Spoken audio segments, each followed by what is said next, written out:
If you're a small business owner looking to grow or expand your business, check out On Deck Business Loans. On Deck offers business loans online from $5,000 to $500,000, and their simple application process only takes 10 minutes. Unlike banks, they'll give you a decision quickly, and funding is as fast as one day. Get a free consultation with an On Deck loan advisor. Visit ondeck.com/podcast. This podcast is part of the C-Suite Radio Network, turning the volume up on business. This podcast is sponsored by Grand Heron International. Through a growing network of credentialed and vetted coaches, Grand Heron International brings you on-demand coaching with coaching on-site and the Coaching Assistance Program for corporations. Whether you are a company committed to investing in your leaders, an individual navigating a complex situation, or a coach searching for a superb network of coaches, visit us at grandheroninternational.com.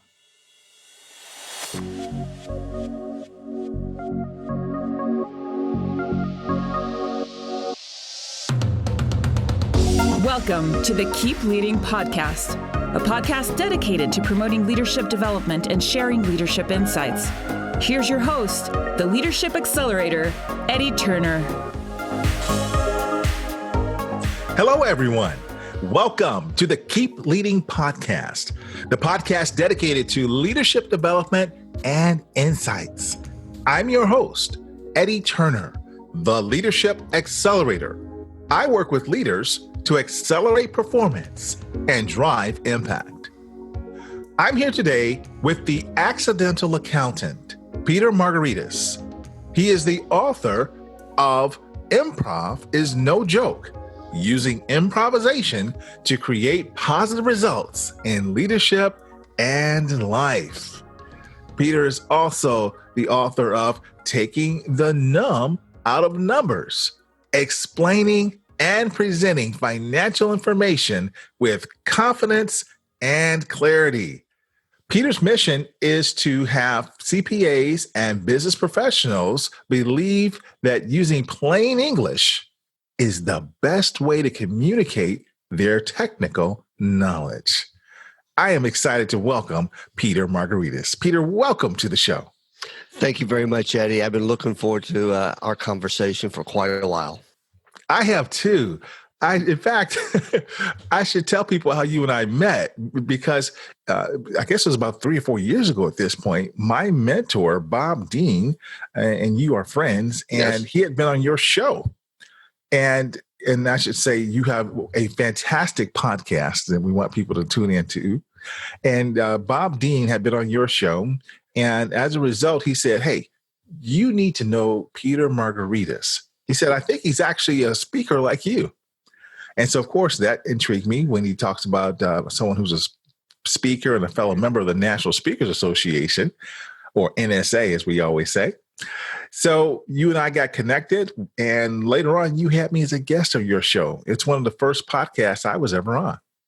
And it was a great conversation. And it was a lot of fun having conversations with you. I love your thought process and your approach to leadership. And I congratulate you on your show.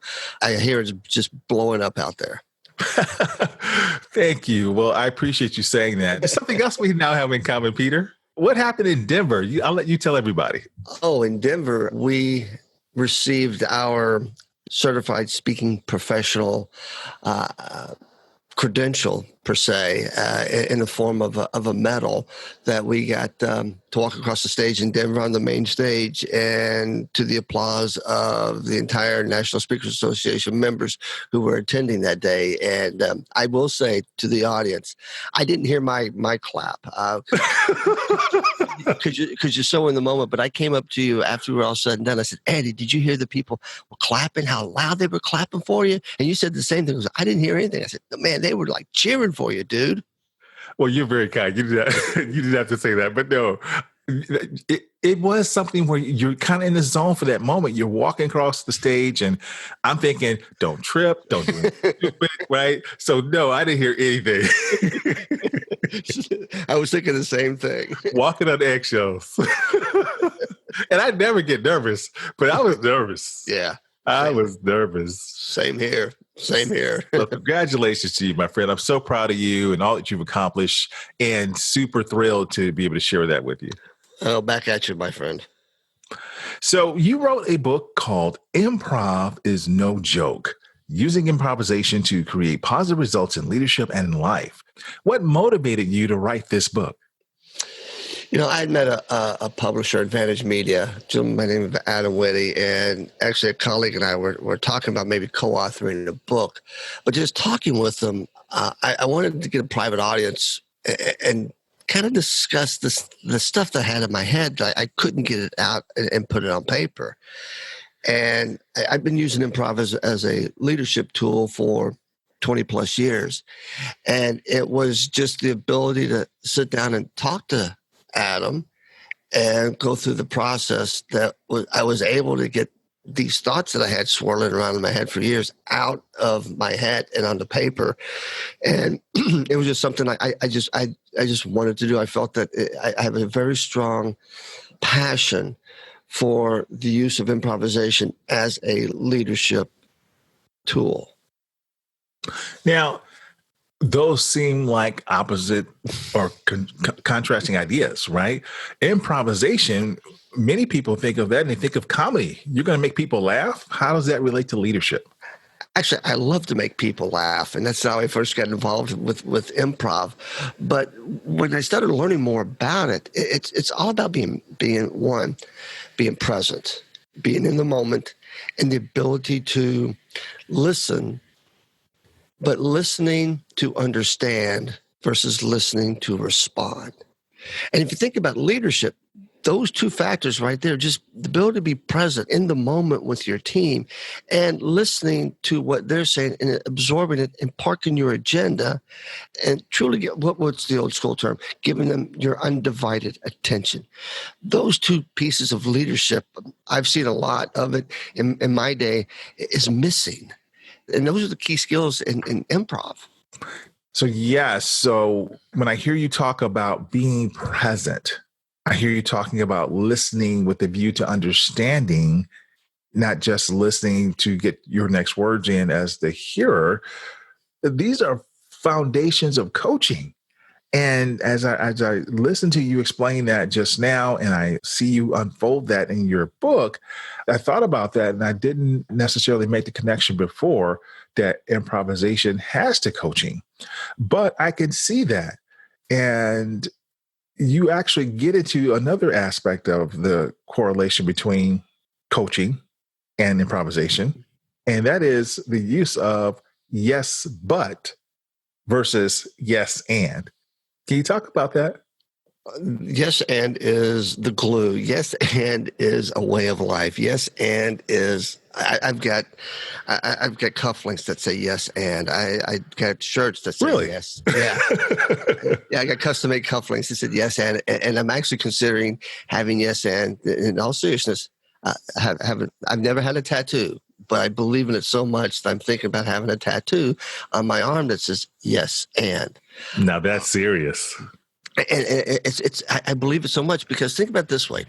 When somebody, if you're having a conversation with a leader and they go no, because, and give their reason, when you hear the word no, that stops the conversation completely.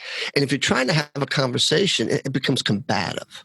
We've all had these conversations, even to the point of yes, but it's like I'm getting lip service because they're still going to push their agenda off on me and they're not listening to me. Yes, and about agreement, but not always agreeing. It's the agreement that I'm going to listen to you, that I'm going to be empathetic and try to put myself in your shoes to get a better understanding where you're coming from. And I'm going to add something positive to it. It's about moving forward in a positive direction. And when you use yes, and in a conversation and add something positive to that conversation, the outcomes are endless. It motivates, it inspires, it drives, it solves problems. And we all have to report to someone. And in that role of reporting to someone, we're going to have to say yes, even though maybe at times we don't want to, but we should, and we're going to have to. it just makes it a much more pleasant conversation. Well, if I'm listening to this as a leader and I'm wondering, well, how do I use this? How can I make practical application? Do you have a practical example of how you've used this, Peter?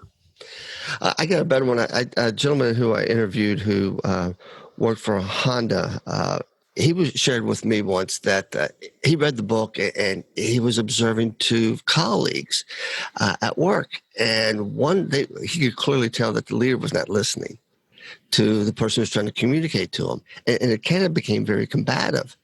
And he stepped in and just kind of said, well, have this conversation at a later time when you have the ability to spend the time to be able to listen to each other and each other's side of it. Because this person was going from one meeting to another meeting. And someone stopped him and said, hey, do you have a moment? He should have said, no, I don't, not at this time. But let me find a time on my calendar when we can actually have this conversation and not be distracted. And, so I'm able, that goes to the whole listening piece. And he went on to say that he took the leader aside and said, you know what?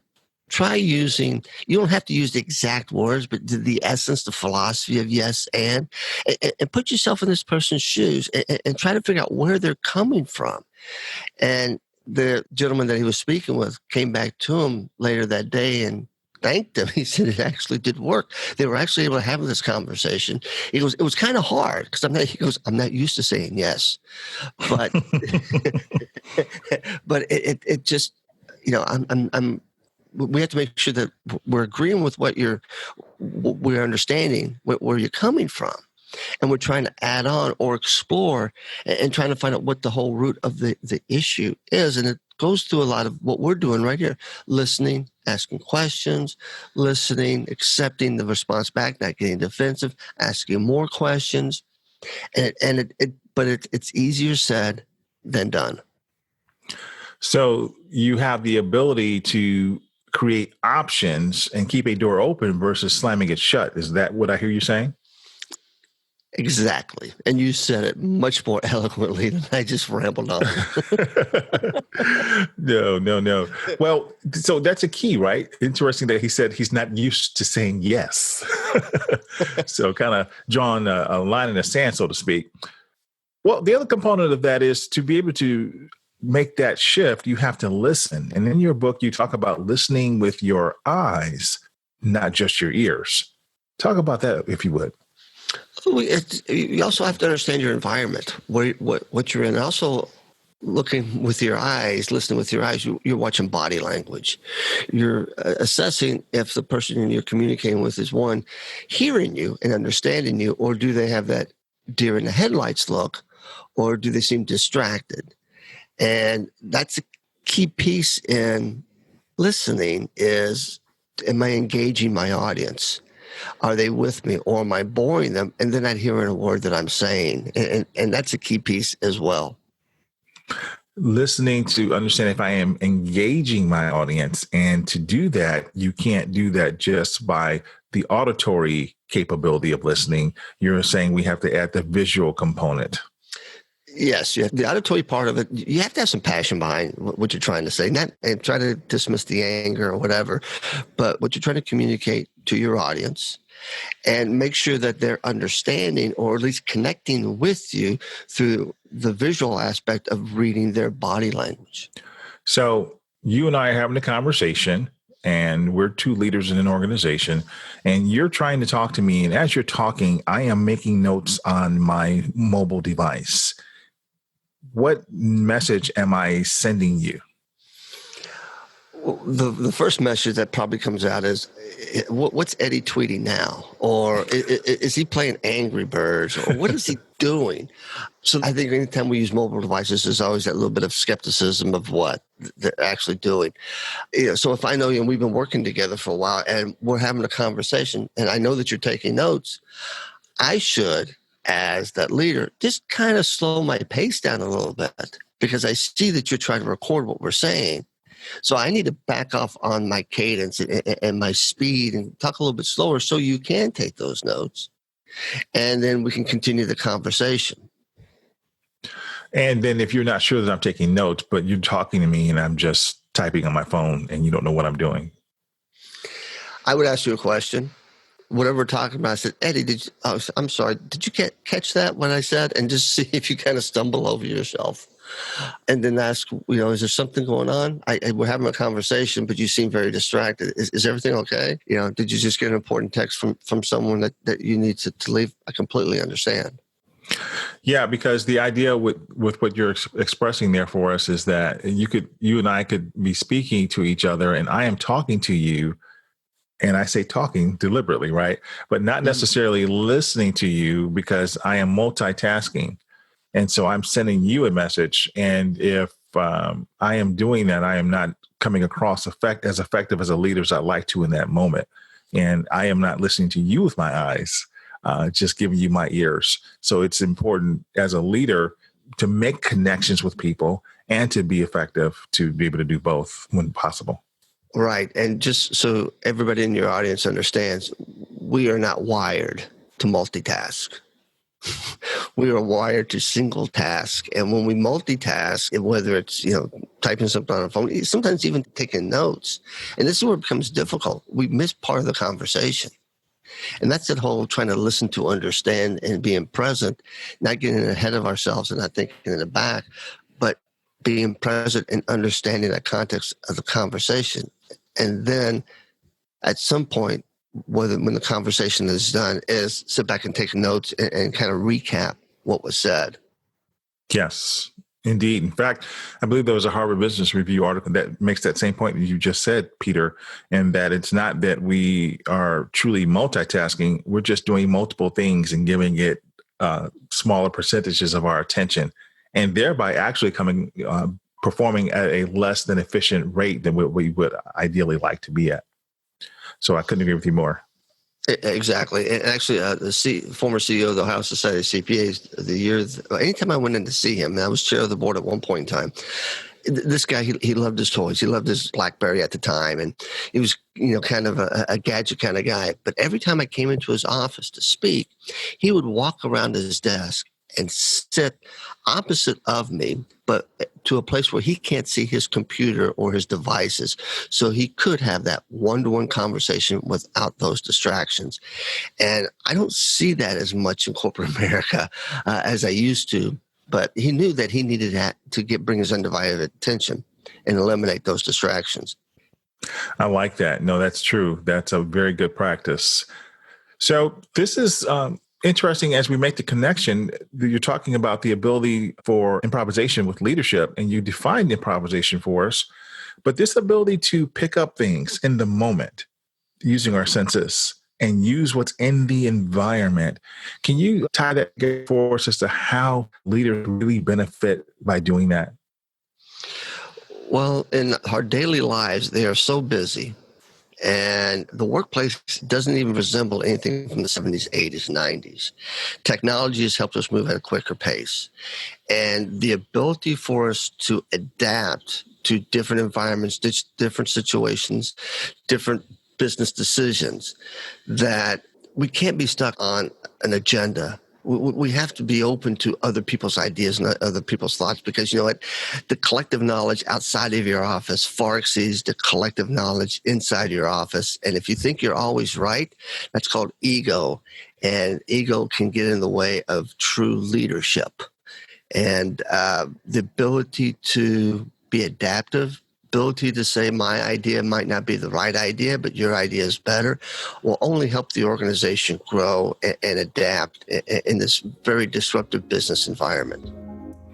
Thank you. Well, we're talking to Peter Margaritis, and he's explaining to us the importance of improvisation and leadership. We'll talk with Peter more right after this. This podcast is sponsored by Eddie Turner, LLC. Organizations who need to accelerate the development of their leaders call Eddie Turner the Leadership Accelerator. Eddie works with leaders to accelerate performance and drive impact.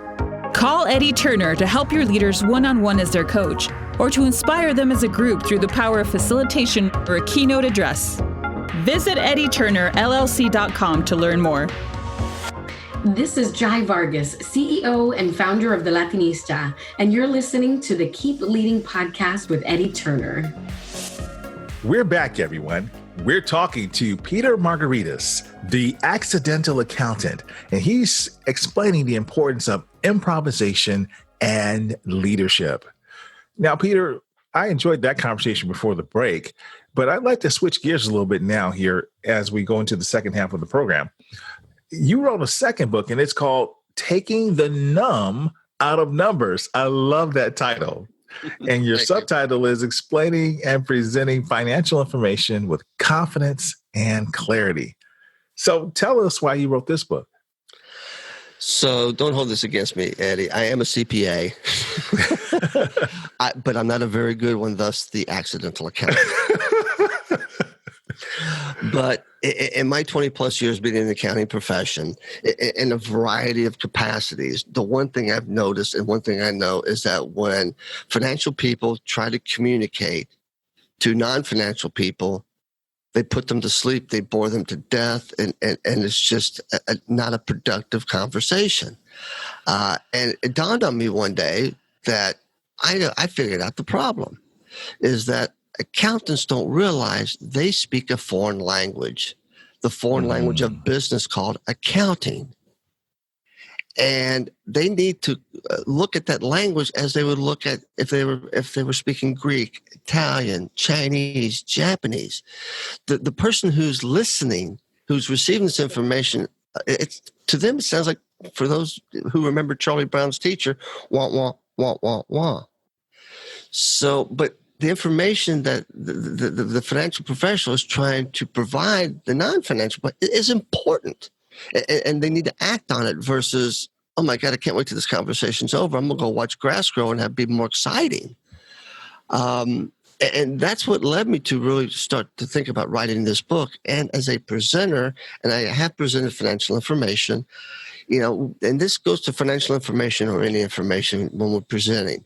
We need to make it engaging. We need to create stories that have emotion, which we remember versus facts and figures don't make decisions. Facts and figures are there to help support, but it's the emotion that helps us make decisions. And as John Medina wrote in his book, Brain Rules, we don't pay attention to boring things. And numbers, figures, facts, statistics by themselves are just boring. But if you've ever seen people explain those things, which of course you have, they don't think they're boring. They just are into it. They think it's fascinating. And this is the other key piece here, because they're thinking about themselves. Okay. And some will think about that, and they want to use big words because they want to sound important. I'm trying to get them to, this switch came to me some years ago, but I'm trying to get them to switch it and think about what? Put yourself in that person's shoes. Think about your audience first. And if you know that you're speaking to a bunch, let's say salespeople, and they don't have a great financial background as you do, the giver of the information, then how can you put the main points in context? Can you use analogies? Can you use stories? In order for them to understand? So quit thinking about yourself. Think about your audience and tailor your financial conversation, your complex financial conversation, to something that is more along the lines of plain English. And why can we say that is a leadership skill, Peter? The ability to take these complex concepts that need to be explained and explaining them with clarity and in English, as you say, really important. You want the organization to act on what you're trying to provide them. The financial information is essential for the success of any organization, no matter the size. And the ability to communicate it in a way that everybody within the organization can understand and can act on will help the organization in the long run. The better we have an understanding of the accounting function per se and how it relates to decision making, but take it out of the formal context of accounting language and put it into plain English. And I do, in the book, I talk about Delta Airlines. And if I was the CFO of Delta Airlines and I'm trying to explain the income statement to the group, and I know most of that audience doesn't have a financial background, I would explain it using something that everybody would understand. I would put it in the context of a dollar bill and say, for every dollar we receive from our passengers for the privilege to fly on our airlines, then 22 cents out of that dollar goes to payroll costs. And I would start dividing that dollar into what those costs are to demonstrate the income statement and profitability. But I'm not going to get into the weeds. I'm just going to give them enough for basic understanding. But a lot of times the CFO wants to go deep into the weeds and the intricacies of accounting and tend to use facts and figures and stuff, where that dollar bill, it's telling a story. It's a story. There's a story behind the numbers. And I'm just trying to get that story out, and so people can act on it and have a better understanding. Well, thank you. And I really appreciate that illustration. Even I can understand that. Yeah. And that's what we have to do. And that is a leadership skill, because people will not take action, as you said, if they don't understand. And so being able to take the complex information and translate it into everyday speak, everyday English, moves people to action and allows the company to get its results. So in addition to that illustration you use, which makes it very clear and easy for us to understand, you give a blueprint to your readers in the book about how they can go about telling stories in such a way. You mind sharing that? Absolutely. And it ties back into my first book, Improv. My storytelling system is basically using improv as an acronym. The I is for identify. Identify a time where something went wrong, or identify a time that you solved a problem. Okay. The M is take that, what you've identified, and mine for details. Where were you? Time, place, date, what happened? What were the surroundings? Was it raining that day? As many details as possible. We're not going to use all those details in the story, but it'll also help us in crafting that story. The P is the pivot. Now, all good stories have a hero and a villain. The pivot is when the villain comes in, when something happens that you can't go back. You can't take a step back. And then we have the ability with the R to raise the stakes, to not lie, embellish a little bit, take a little creative, artistic licensing here. And because the more tension that we add to a story, the more we keep the audience's attention. So by the ability to do this and then get out of the story with the O, and being out is, I'm going to turn this back on my audience. I'm telling a story, and I'm going to turn it back on them. And I'm going to say, has this ever happened to you? Have you ever been in this situation before? And then you see the audience's head kind of connect with you. And if you put this all together and do it right, the V is victory, because you succeeded in getting your point across to your audience so they all have some basic understanding. Very good. Thank you for sharing that. What a powerful tool for people to be able to use. The acronym of improv to tell the stories. Now, Peter, when you think about the conversation you and I have had, how would you say you would like to summarize this? What's the overarching point you want listeners of the show to take away? The overarching point is, just remember these two words, yes and. If you put your antenna up and listen to yourself, see how many times you say no because, or yes but. And when you hear yourself beginning to say those words, see if you can substitute yes and in it and spur a conversation. We hear, I think I read a statistic that 73% of people leave work because of lack of appreciation, leave a job because of a lack of appreciation. The ability to listen to somebody else's thoughts and ideas is a way of showing appreciation.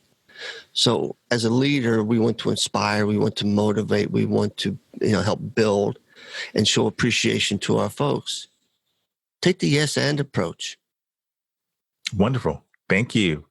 And on the Keep Leading podcast, Peter, we like to give leaders something that they can think about that helps them to keep leading. Do you have a leadership quote you like to share with us? Absolutely. My favorite leadership quote comes from Simon Sinek, and he says, leadership has nothing to do with your title. Leadership is the positive effect that you have on another person. And the first time I heard that, I really liked it, and I parked it in my memory. And a few days later, I was going through Washington, D.C., Reagan Airport. It was like 9 o'clock at night. There was hustle and bustle. And I walked into the men's room. And the place was, full of guys and people washing their hands and stuff. But I saw the restroom attendant. And he looked like he had a bad day, bad week, bad year. His body language was just exhausted. So I kind of made my way over to him and said, "Excuse me, sir. I would just like to say thank you for keeping this restroom as neat and clean as it is during crazy times like this. You're doing a fantastic job." Something along those lines. He looked at me at first like I was crazy, and he smiled, and he began to stand up straight and stick his chest out. He goes, "Thank you. Thank you. Nobody ever talks to me. People just ignore me. My boss doesn't even say thank you to me. You just made my day." How about that? And that's exactly how I felt. I went, it's right. So leaders, everybody in your organization is a leader if they take this approach and have a positive effect on another person. Indeed. Very well said. And every person is contributing to the success of the business, even if it's a role that's not in an office and it's in a role where it's a task like that, keeping the restrooms clean. Because if restrooms aren't clean and tidy, you're going to have some complaints and you'll lose customers. Exactly. Well, very nice. Thank you for sharing that. I like that quote a lot. I first learned that principle in my studies at GE, at GE University, Crotonville there, what they taught us about the difference between leadership and influence. And later on had that cemented through my studies under Dr. Ron Heifetz. So when I heard Simon Sinek saying that as well, I was like, wow, he's made it very popular. And I think more and more people are starting to see the value in that. So really appreciate you sharing that. Where can my listeners learn more about you? They can contact me at peter@petermargaritis.com, or they can go to my website, petermargaritis.com. And my last name is spelled Margaritis. It's spelled like an inflammation, but pronounced like a cocktail. Peter, spelled like an inflammation, but pronounced like a cocktail. I like that. And that's one of the things about you. You are not the normal accountant. I can see why you say you're the accidental accountant. You said this because you're not a good one. I don't believe that. You are a person who truly has an amazing personality. You're warm, you're funny, and you're down to earth. And I think people find you very relatable. So no doubt that is one of the reasons you've been so successful in reaching your audiences. And I see you're always traveling all around the country, jet setting from here to there. And so thank you for all that you're doing for the speaking community. You served as the president of the NSA Ohio chapter, and certainly for what you're doing for the accounting community and helping folks to understand that everyday normal people, we need you to bring it down to our level. So great job, Peter. Thanks, Eddie, and thanks for having me on the show. Thank you, Peter. And thank you for listening. That concludes this episode, everyone. I'm Eddie Turner, the Leadership Accelerator, reminding you that leadership is not about our title or our position. Leadership is an activity. Leadership is action. It's not the case of once a leader, always a leader. It's not a garment we put on and take off. We must be a leader at our core and allow it to emanate in all we do. So, whatever you're doing, always keep leading. Thank you for listening to your host, Eddie Turner, on the Keep Leading podcast. Please remember to subscribe to the Keep Leading podcast on iTunes or wherever you listen. For more information about Eddie Turner's work, please visit eddieturnerllc.com. Thank you for listening to C-Suite Radio, turning the volume up on business.